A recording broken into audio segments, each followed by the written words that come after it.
Welcome, ladies and gentlemen, to the Design Rant. Design Rant is a platform brought to you by designers at Forest Interactive. Ever wanted to know what UX design is and how to implement it properly? How to ask users questions and how to ask the right questions, and everything regarding product design. This podcast is for you. For this episode, we'll be discussing dark patterns and to see how corporations and companies use them to get the users to do things that they don't necessarily intend to do, and if there's any ethical way of actually doing them. Our presenter is the UX researcher Ardavan Hp, and he will be bringing this talk to you. Now please enjoy. All right, everybody, welcome. Today we'll be discussing dark patterns as a part of a weekly presentation that we have as a part of a podcast that our design team will be releasing, and part of it hopefully in the future will be turned into a webinar. And we'll be discussing about dark patterns today, and hope you guys enjoy what we have here, or what I have here for you guys to, what I have to present to you guys. So first of all, some of you might have already heard about dark patterns before, and if you guys didn't notice who this guy is, well, don't talk to me then. Dark patterns, you've heard of it. Basically, just to give you guys a gist of it, it's a user interface that has been carefully crafted to trick users into doing things, such as buying overpriced insurance with their purchase or signing up for recurring bills. Very straightforward. And I guarantee every one of you have in this talk have already seen and heard of it, have already even experienced it in some way. You don't even see it coming. You don't even think if it's like, or somebody thought of it, or you think if it's an error. But trust me, it's not. It's a very deliberate means that the companies use to manipulate the customers.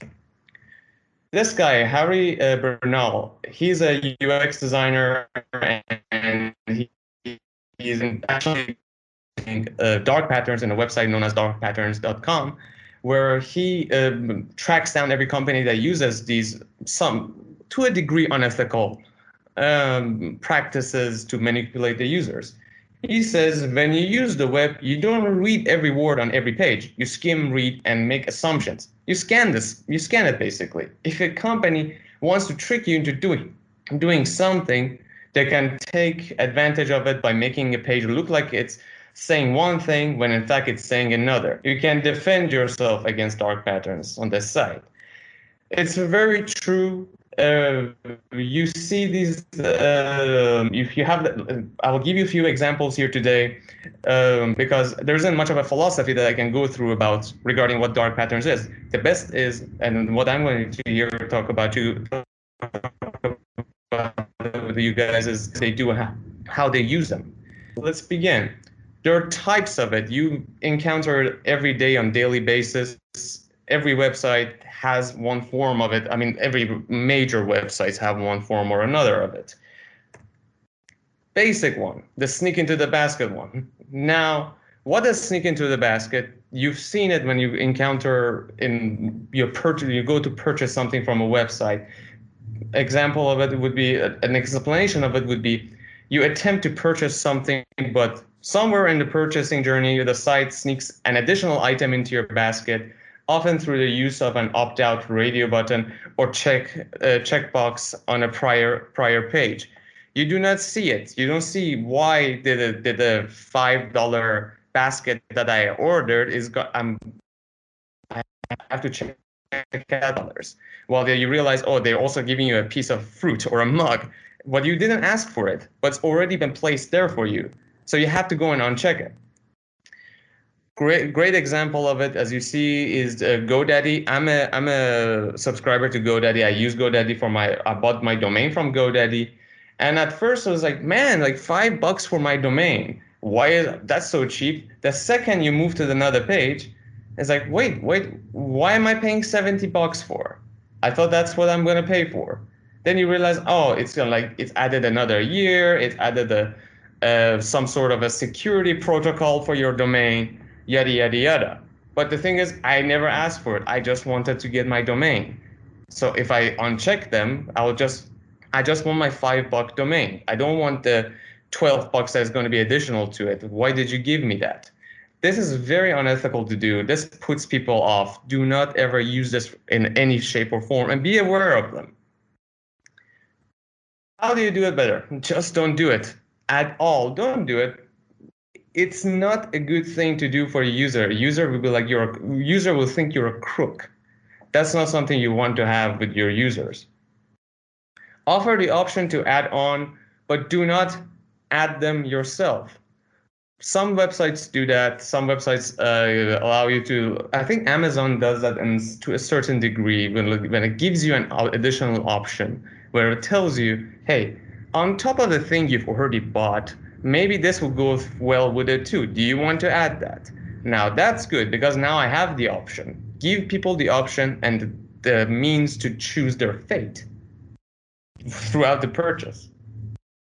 The other one, trick question. You encounter them as well. It's a bit of a crooked thing to do. You try to twist the words and like really manipulate the narrative for the user. Nobody really appreciates it. You fill a form and you respond to a question that tricks you into giving an answer you didn't intend. It asks you for, somehow you suddenly realize they ask you for, sometimes they can even trick you to even giving your phone number, or you giving them consent to share your information with others. Do me a favor, take a look at this form, and if anybody can tell what's wrong with it, just answer, just turn on your mic and please answer.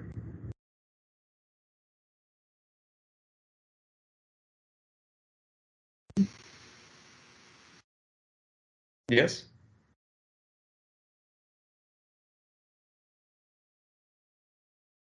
Any ideas?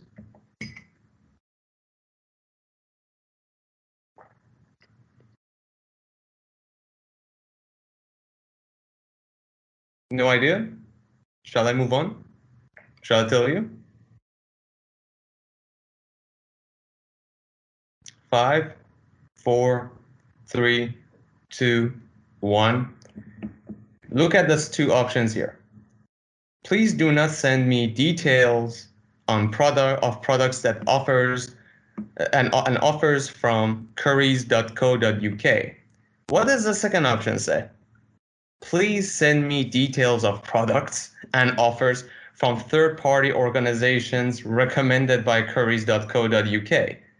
So wait, I am basically gonna get the same thing from you.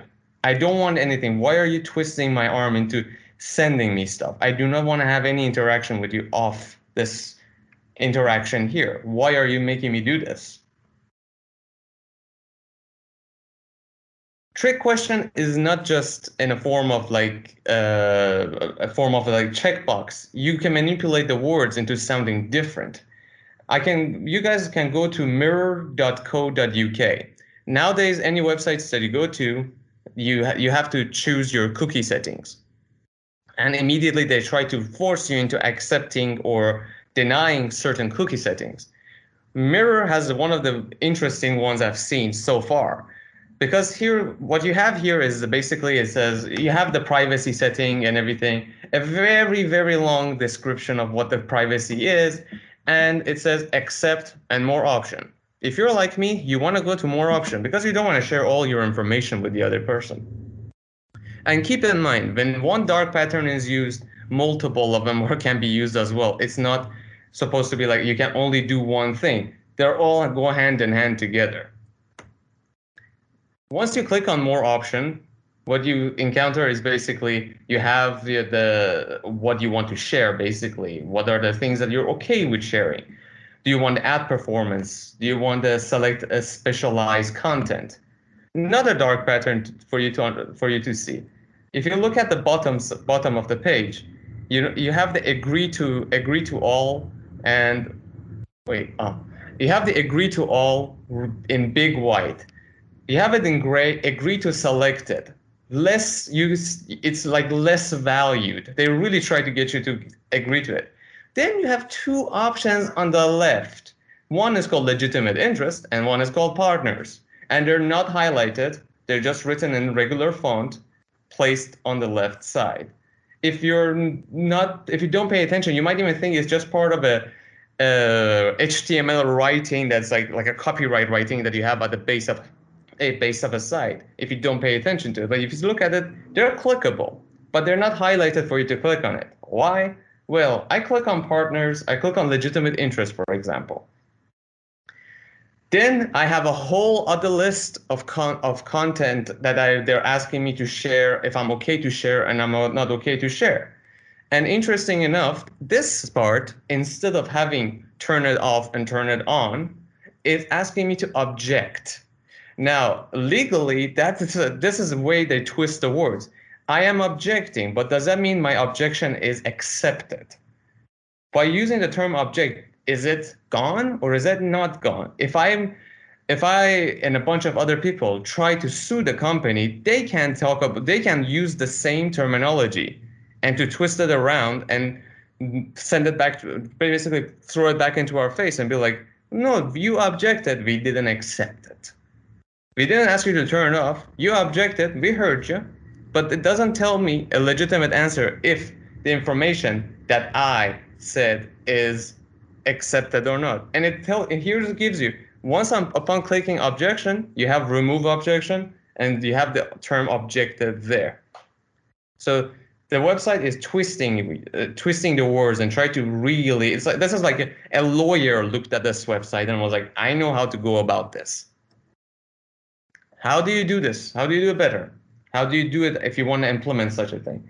Use proper wording and phrases that are clear and concise so that the user can easily understand the options he has available and what they mean. Try to avoid using negation when formulating phrases. Keep it honest, keep it clear. Think like you're talking to your best friend, think like you're talking to a child, but of course in a more friendly manner and a more formal manner. But you're not trying to like talk about PhD level from Harvard with different words and everything. You're trying to sell to an average Joe. He doesn't have time to understand half the things you're saying. You're not writing a contract for his life. S1, privacy zuckering. Next one. Well, it's actually named after Mark Zuckerberg because thanks to his mess that he created with all of Facebook, really, his gift to humanity was Facebook, and he was named after this, which is they named this dark pattern after this. Privacy zuckering is that you're tricked into publicly sharing more information about yourself than you really intended to. Named after Facebook CEO Mark Zuckerberg. This really came to fruition, I believe it was 2016, where if some of you might remember this ordeal of Cambridge Analytica when it happened, where basically they took users' data, created psychological profiles, and were using it for, that's how like some people believe that Trump became president because they targeted ads in a certain manner and they sold all these information to the people, to these different companies to use it. It was a huge mess. Most of you have at least signed up with one thing with Facebook. And do you remember the first time when you signed up with like you tried to log into something with Facebook that it gave you this option? When was the first time you clicked on edit this? When was the first time that you clicked on that and you saw this?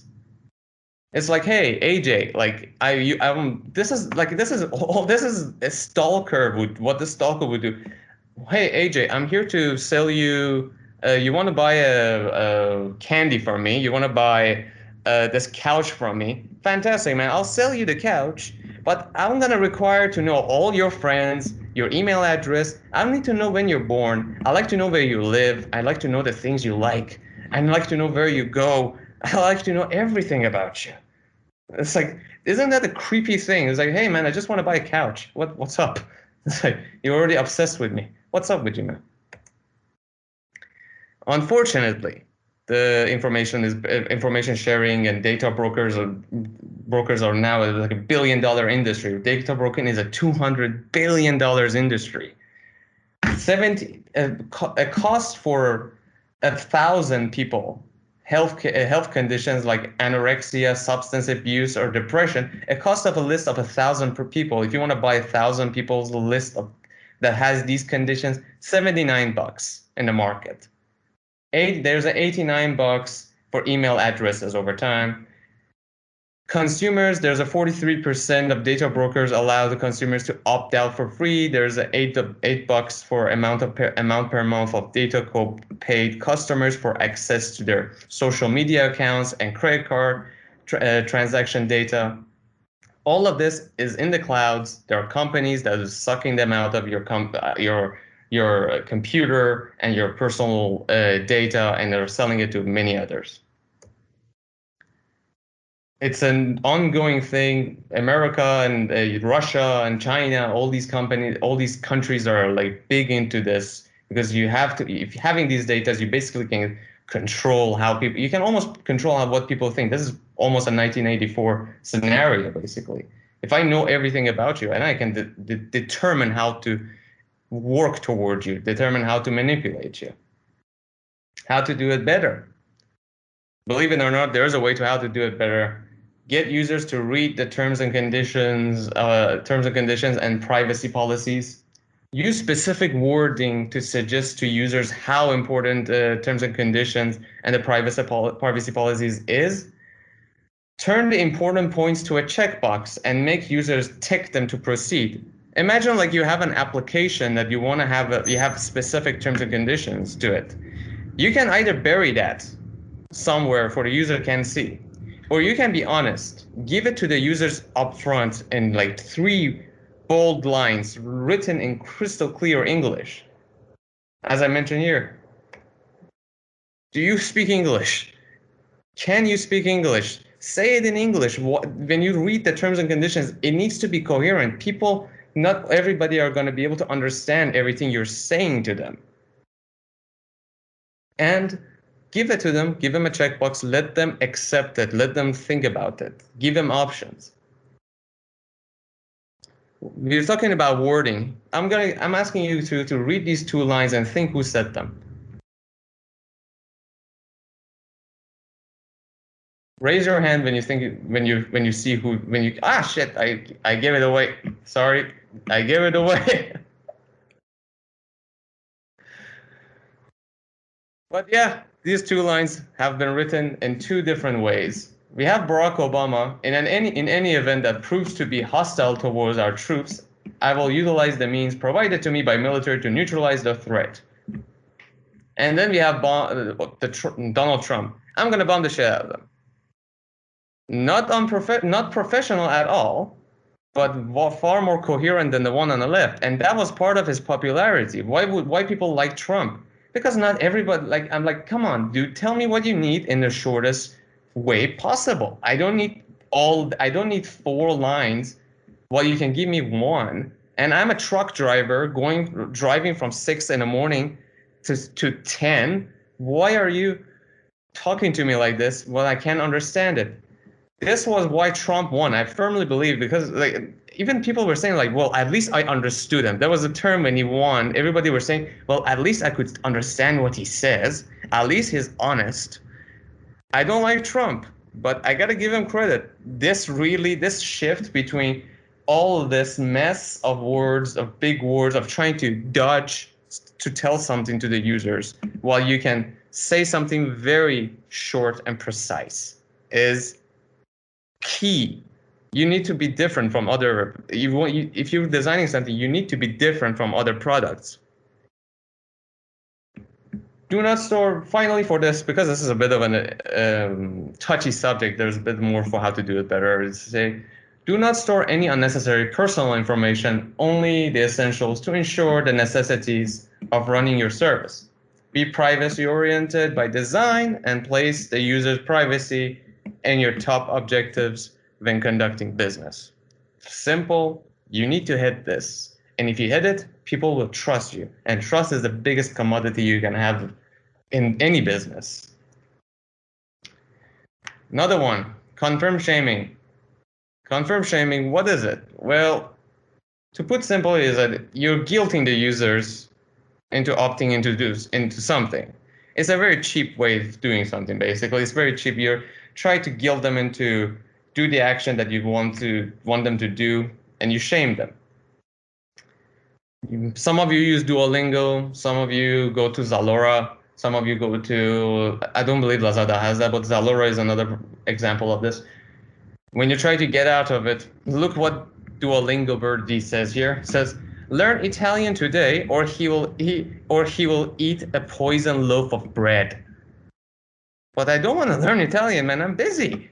But why are you making me feel bad for this? Look at those eyes. I mean, come on. Then you have this. No thanks. I don't want to look my best.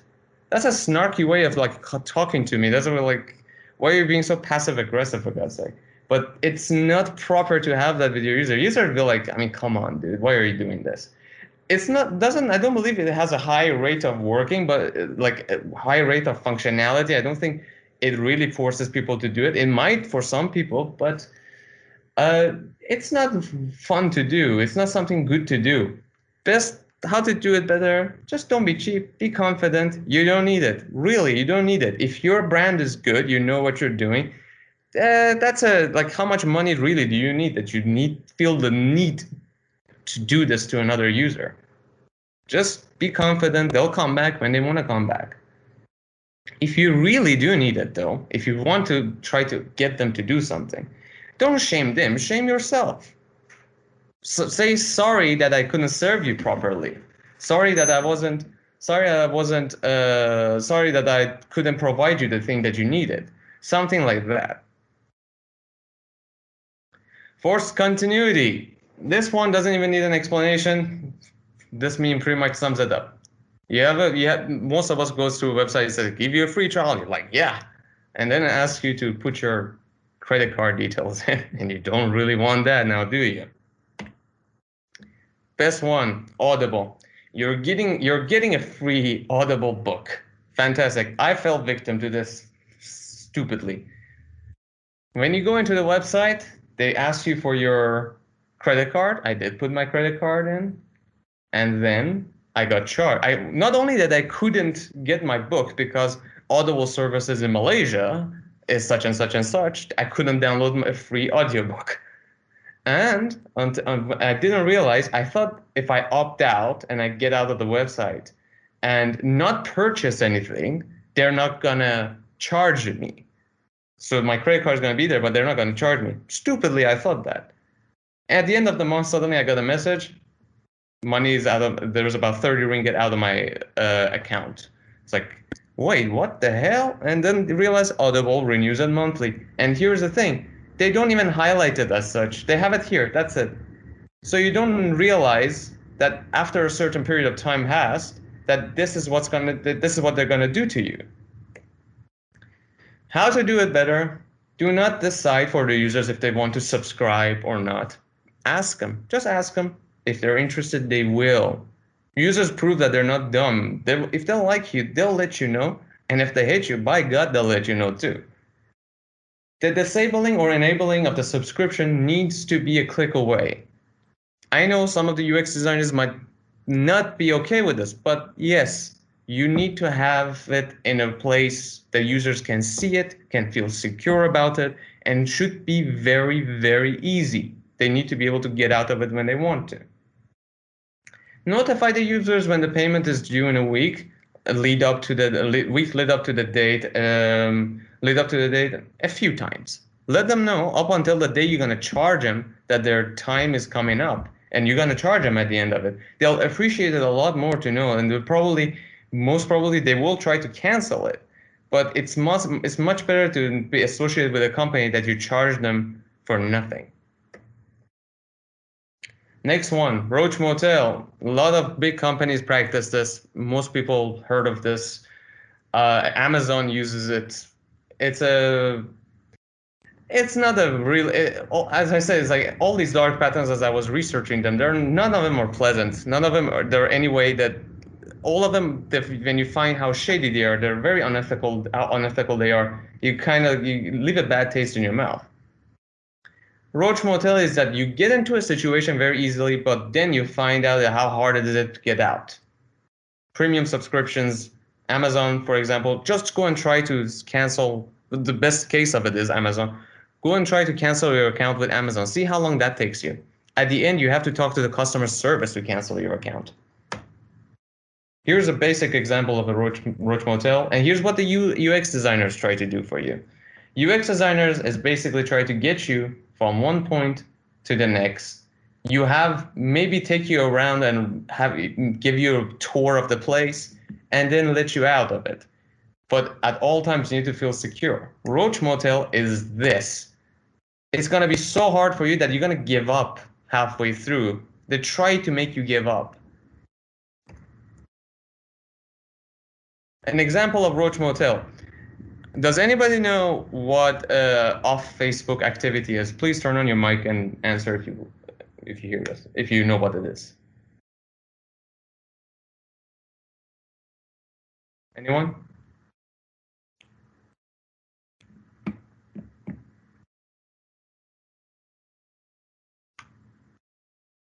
Anybody knows what the off Facebook activity is?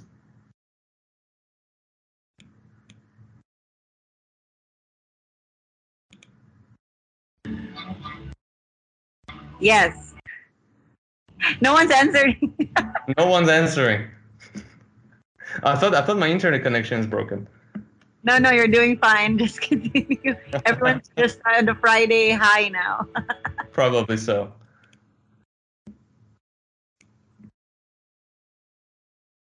Off Facebook activity is a simple one. Off Facebook activity is everybody had that inkling. This also came after the Cambridge Analytica, that Facebook tracks every website that you visit after you log out. Even not only when you're logged in, but even when you're logged out, it tracks all those activities. It knows which websites you're visiting, and it's collecting data based on it, and it's collecting what kind of things you like. You can easily find that. You can easily find that if you look for it. But one, they did not notify any user what the hell off Facebook activity is. That's one. Two, they hide it. So when you go look for it, you have to go through your setting page. You have to go to the setting and privacy, click on setting again. You move to the general section of the setting. You need to go to your Facebook information, all your Facebook information, the things you like, the things you visited. On and off Facebook, it's stored there. You go and click on your off Facebook activity button here, and then you see this page. Here it tells you what applications you use with Facebook. And here, if you see, there's a more option seated here. They have the clear history and manage your off Facebook activity. You click on more option, you click on it, you click on you click on manage future activity. Then you say, then again, it tells you more stuff. It tells you, show you relevant ads, create more personalized experience for you by suggesting things that you might be interested in. And like for example, like why would I need more personalized experience? I just need to, I use Facebook to share a few pictures with my friends. That's all I do with it. Why would I need to share so much information with you, what I do off Facebook? And then again, I have to click manage future activity to go to another page and toggle this future, turn off Facebook activity. And then there's an on and off button. This is the only time that it allows me to. So I have to go through all of these steps to find out that Facebook is gathering a lot of information, also the websites that they've collected that I've visited. And if Kevin is here, yes, Kevin, all the websites that you've been to, Facebook has a dossier on it. All of them are put there. That's a maze. That's a roach motel. That's something that it makes it harder for you to understand, makes it harder for you to get out than getting in. How to do it better? Make sure the users know where the cancel button is and make sure the button is visible there. Ideally, in the My Account section, if there are any plans as such to have a My Account section in your given application, have the option under the plan and subscription. That's where usually the people would go for this kind of thing, for this kind of specific thing. Make sure the user knows what he be losing if they cancel or downgrade. Provide a delete all information if applicable. Provide the option of the customer service call to understand the user's issues and serve them as maybe the problem can be solved without cancellation. That would also be a plus. If you have if a user is trying to cancel, try to see you try to see why they're canceling, and if you can actually help them out before that. Last one, I believe, friends spam. Friends spam, not a good idea at all. LinkedIn got charged, but with this beginnings of the LinkedIn, they ask for your email, for your Gmail, and then what they would do is basically they gather everybody you contacted through LinkedIn, and they started spamming them from your end. They started to sending them emails from you, telling them to sign up with LinkedIn. Now, this was a big no-no because people weren't doing that. The emails were sent from the people themselves, asking people to sign up. And people sued LinkedIn for it. And it was a 30 million spam settle. But the funny part is that $10 a user. The 13 million is not like one individual got $13 million. No, $10 per user. That was it. And LinkedIn got a lot of crap for it, as they should. Not a nice thing to do in any way. You shouldn't allow that to happen to your users. They like, why are you talking to my friends while I'm the one here? Why are you so interested in my friend list?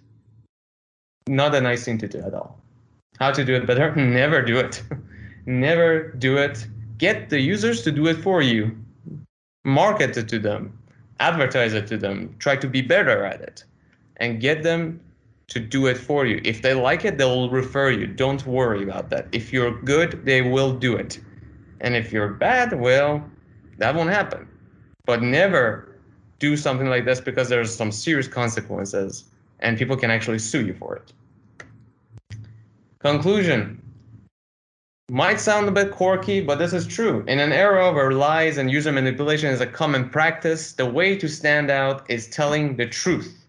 Show that you care about your users and mean it, and they will never leave you. It's very, as quirky as that sounds, there's so much truth to this, because if you look at the products that are coming out now people are all talking about it all the time, like when the new product came out for new messenger, Signal came out, where it told everybody, we're not gonna take money from you, we're not gonna take your data, everything is secure, don't worry about it.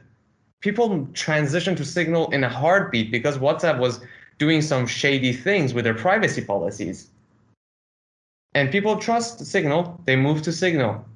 And they donate to Signal, for example. Signal works on donations. I saw, if you go to the website, you can donate to Signal on their website.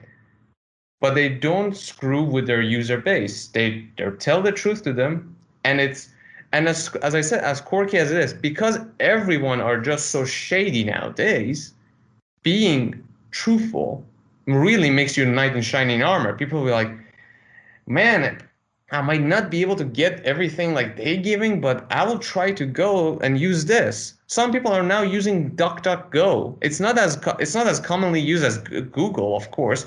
There's a search engine of DuckDuckGo. People are using that because it doesn't collect information on them. It's still inconvenient, of course. It's not as awesome and personalized experience that Google provides for the user, but people feel more secured for it. Thank you very much. That's the end of this presentation. Hope you guys enjoyed. We open the floor for Q&A.